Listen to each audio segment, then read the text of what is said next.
नमस्कार विद्यार्थी मित्रांनो, वायसी एज्युकेशन महाराष्ट्र चॅनलमध्ये आपले सहर्ष स्वागत आहे. आज आपण पोलीस भरती 2024साठी जीकेचे प्रश्न पाहणार आहोत. प्रश्न क्रमांक पहिला, NH9 हा महाराष्ट्र महामार्ग कोणत्या दोन शहरांना जोडतो?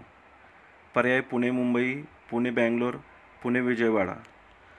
उत्तर पर्याय क्रमांक सी, पुणे विजयवाडा. प्रश्न दुसरा, मुंबई या द्विभाषिक राज्याचे शेवटचे मुख्यमंत्री कोण होते? उत्तर पर्याय क्रमांक बी, यशवंतराव चव्हाण.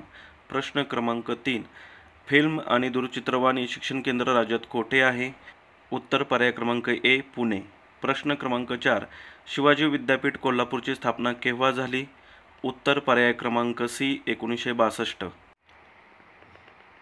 पुढील प्रश्न, भारतातील अग्निशास्त्राचे प्रकल्प संचालक कोण? उत्तर पर्याय क्रमांक बी, टेसीसी थॉमस. पुढील प्रश्न, महाराष्ट्राचा राज्य प्राणी कोणत्या प्राण्याला संबोधित केले जाते? उत्तर पर्याय क्रमांक डी, शेकरू. प्रश्न क्रमांक 8, जालना जिल्ह्यामध्ये सर्वाधिक कृषी जलसिंचन कोणत्या धरणापासून होते? उत्तर पर्याय क्रमांक ए, जायकवाडी.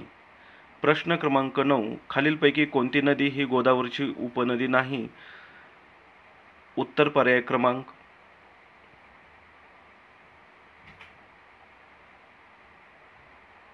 डी, मुळा नदी. प्रश्न क्रमांक 11, जालना जिल्ह्याचे भौगोलिक क्षेत्रफळ किती चौरस किलोमीटर आहे? उत्तर पर्याय क्रमांक बी, 7,612. प्रश्न क्रमांक 11, जालना जिल्ह्यात दरवर्षी सरासरी किती पाऊस पडतो? उत्तर पर्याय क्रमांक डी, 688 मिलीमीटर. प्रश्न क्रमांक 12, कृष्णा व वेण्णा या दोन नद्यांचा संगम सातारा जिल्ह्यात कोठे होतो? उत्तर पर्याय क्रमांक बी, माहुली. IMP प्रश्न आहे हा. प्रश्न क्रमांक 13, लोणार सरोवर कोणत्या खडकापासून बनलेला आहे? उत्तर पर्याय क्रमांक ए, बेसॉल्ट. लोणार सरोवर हे बुलढाणा जिल्ह्यात आहे. जिल्ह्याचं नावही लक्षात ठेवा. प्रश्न क्रमांक 14, बुलढाणा जिल्ह्यातील मलकापूर, नांदुरा हे तालुके कोणत्या लोकसभा मतदारसंघात येतात? उत्तर पर्याय क्रमांक बी, रावेर. प्रश्न क्रमांक 15, खालीलपैकी कोणते धरण अहमदनगर जिल्ह्यात नाही?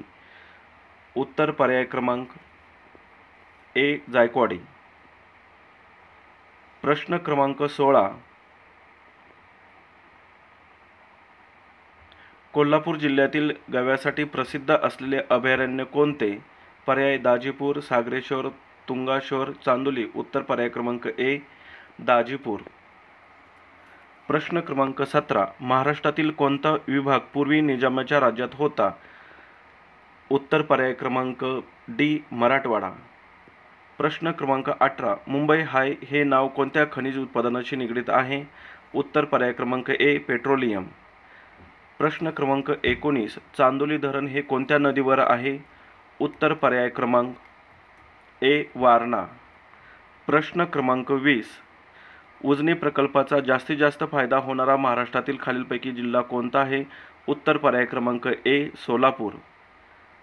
यशवंतसागर जलाशयाला म्हणतात. प्रश्न क्रमांक 21, खनिज संपत्तीचा विचार करता महाराष्ट्रातील कोणता विभाग सर्वाधिक समृद्ध आहे? उत्तर पर्याय क्रमांक सी, विदर्भ. प्रश्न क्रमांक 22, चिखलदरा हे पर्यटन स्थळ महाराष्ट्राच्या कोणत्या विभागात आहे? उत्तर पर्याय क्रमांक सी, विदर्भ. प्रश्न क्रमांक 23, हिंगोली जिल्ह्यात खालीलपैकी कोठे एक साखर कारखाना आहे? उत्तर पर्याय क्रमांक बी, जवळा बाजार. प्रश्न क्रमांक 24, सिंधुदुर्ग जिल्ह्यातील एकूण तालुके किती? उत्तर पर्याय क्रमांक सी, 8 आहेत. प्रश्न क्रमांक 25, प्रसिद्ध लोणार सरोवर महाराष्ट्राच्या कोणत्या प्रशासकीय विभागात आहे? जिल्ह्याचं नाव विचारलेलं नाही, प्रशासकीय विभाग विचारलेला आहे. जर जिल्ह्याचं नाव विचारलं तर बुलढाणा लिहायचं, परंतु जर प्रशासकीय विभाग विचारलं तर प्रशासकीय विभागाचंच नाव लिहायचं आहे. जरी आपल्याला ऑप्शनमध्ये बुलढाणा जिल्हा दिलं तरी प्रशासकीय विभागाचं नाव लिहायचं आहे. पर्याय औरंगाबाद, अमरावती, नागपूर, नाशिक. उत्तर पर्याय क्रमांक बी आहे, अमरावती. जरी आपल्याला ऑप्शनमध्ये बुलढाणा दिलं तरी ते उत्तर नाही लिहायचं. जर जिल्ह्याचं नाव विचारलं तर मग ते आपण लिहायचं आहे. प्रशासकीय विभाग अमरावती, ऑप्शन नंबर बी. प्रश्न क्रमांक 26, 2001 ते 2011 या काळात सर्वाधिक लोकसंख्या वाढ झालेला जिल्हा कोणता? पर्याय मुंबई शहर, पुणे, ठाणे, मुंबई उपनगर. उत्तर पर्याय क्रमांक सी ठाणे 2011. प्रश्न क्रमांक 27. खालीलपैकी कोणत्या जिल्ह्याच्या सीमा 2 किंवा जास्त राज्यांना लागून आहेत? पर्याय सिंधुदुर्ग, धुळे, नांदेड. वरील सर्व. या प्रश्नाचं उत्तर तुम्ही कमेंट्स करून सांगायचं आहे. पुढील प्रश्न क्रमांक 28. 2011च्या आकडेवारीनुसार कोणत्या जिल्ह्यात दर बालकांमागे मुलींचे प्रमाण सर्वाधिक होते? याही प्रश्नाचे उत्तर तुम्ही कमेंट्स करून सांगायचे आहे. प्रश्न क्रमांक 29. भारतातील सर्वात मोठे कृत्रिम सरोवर कोणते? उत्तर पर्याय क्रमांक बी डेबर. प्रश्न क्रमांक 30. महाराष्ट्रात दुसऱ्या क्रमांकाचे उंच पर्वत शिखर कोणते आहे? उत्तर पर्याय क्रमांक सी साल्हेर. धन्यवाद. जर तुम्हाला हा व्हिडिओ आवडला असेल तर प्लीज लाईक करा, शेअर करा आणि आपल्या चॅनलला सबस्क्राईब करा.